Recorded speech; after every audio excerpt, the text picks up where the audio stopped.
dari kelas 9B absen 26 dan kedua teman saya Malika Pinaisa, kelas 9B, absen 17. Bintang Arya Pamungkas, kelas 9B, absen 10.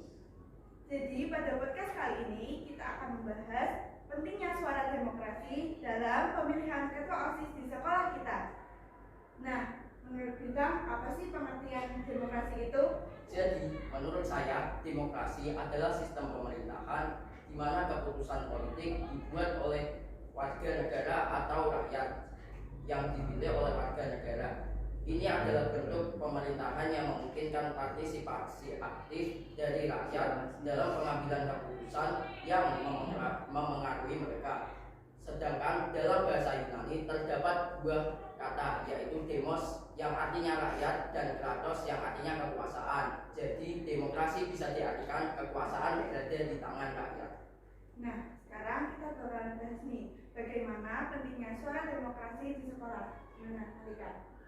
Suara demokrasi adalah prinsip penting dalam kehidupan kita, bahkan di tingkat sekolah. Pemilihan ketua OSIS adalah salah satu cara di mana siswa dapat berpartisipasi dalam proses pengambilan keputusan dan memengaruhi perubahan yang mereka inginkan dalam lingkungan sekolah. Nah, menurut Bintang, peran ketua OSIS itu penting gak sih?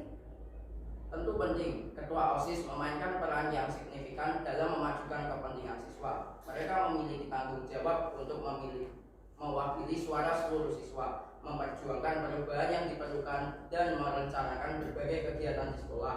Dengan suara demokrasi, siswa dapat memilih pemimpin yang mereka yakini akan mengemban tugas ini dengan baik. Nah, ini nih pertanyaan yang paling menarik. Seberapa pentingnya diskusi dan debat? Bisa dijawab oleh Malika. Penting juga untuk terlibat dalam diskusi dan debat tentang masa depan sekolah kita. Diskusi ini dapat membantu kita memahami lebih baik isu-isu yang dihadapi sekolah dan bagaimana ketua OSIS terpilih akan mengatasinya. Nah, kesimpulan dari bahasan kita hari ini, suara demokrasi di pemilihan ketua OSIS adalah cara kita sebagai siswa dapat membantu membentuk lingkungan sekolah yang lebih baik. Mari berpartisipasi aktif dalam proses ini dan gunakan suara kita untuk mewujudkan perubahan yang kita inginkan di sekolah. Terima kasih telah mendengarkan suara demokrasi di sekolah. Mari bersama-sama menciptakan masa depan yang lebih baik di lingkungan pendidikan kita. Terima kasih. Wassalamualaikum.